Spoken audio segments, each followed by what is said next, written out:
2 പതിറ്റാണ്ടുകൾക്കിടെ നടന്ന കൂട്ടക്കൊലപാതകങ്ങളുടെയും ഗതി കിട്ടാതെ അലഞ്ഞു തിരിഞ്ഞ് നടക്കുന്ന ആത്മാക്കളുടെയും കഥ പറയുന്ന സ്ഥലം. കർണാടകയിലെ ധർമ്മസ്ഥലയിലെത്തിയാൽ ഇതുപോലെ ഭീതിപ്പെടുത്തുന്ന കുറേ കഥകൾ കേൾക്കാം. പെൺകുട്ടികളെ ഉൾപ്പെടെ 100 കണക്കിന് ആളുകളെ ബലാത്സംഗം ചെയ്ത് കൊലപ്പെടുത്തിയെന്ന വെളിപ്പെടുത്തലോടെയാണ് ധർമ്മസ്ഥലയിലെ പല രഹസ്യങ്ങളും പുറത്തു വന്നത്.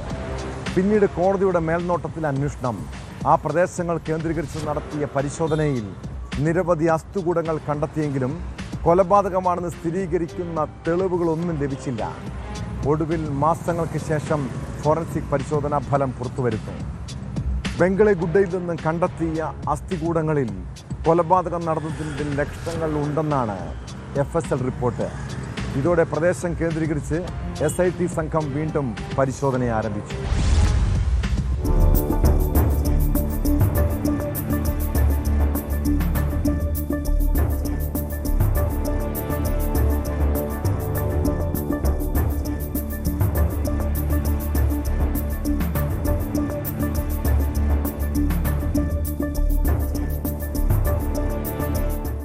ഒരു ഇടവേളയ്ക്ക് ശേഷം ധർമ്മസ്ഥല കേസിൽ വീണ്ടും വഴിത്തിരിവ്.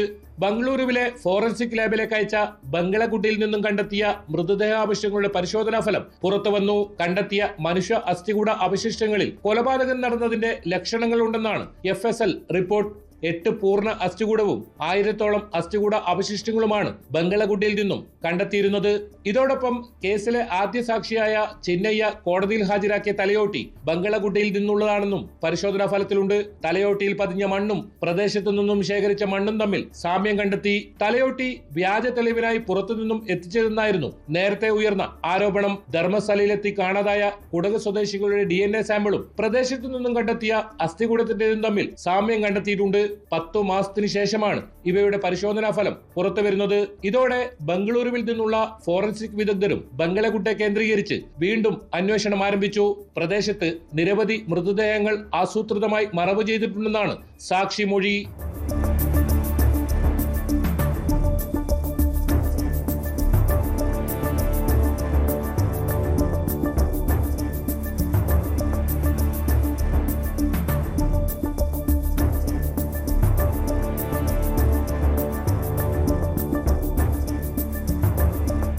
നേരത്തെ നിരവധി മൃതദേഹങ്ങൾ പ്രദേശത്ത് കുഴിച്ചിട്ടുണ്ടെന്നാണ് കേസിലെ പ്രധാന സാക്ഷി ചിന്നയ്യയുടെ മൊഴി. എന്നാൽ പിന്നീട് മൊഴി മാറ്റുകയായിരുന്നു.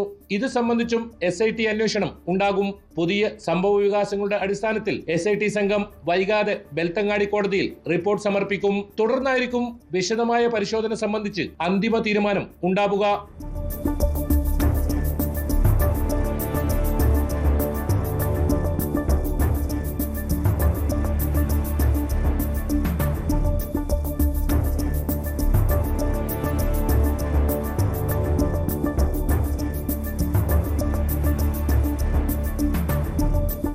News 18 ധർമ്മസ്ഥല. കൂടുതൽ വാർത്തകൾക്ക് News 18 Keralam YouTube channel subscribe ചെയ്യുക.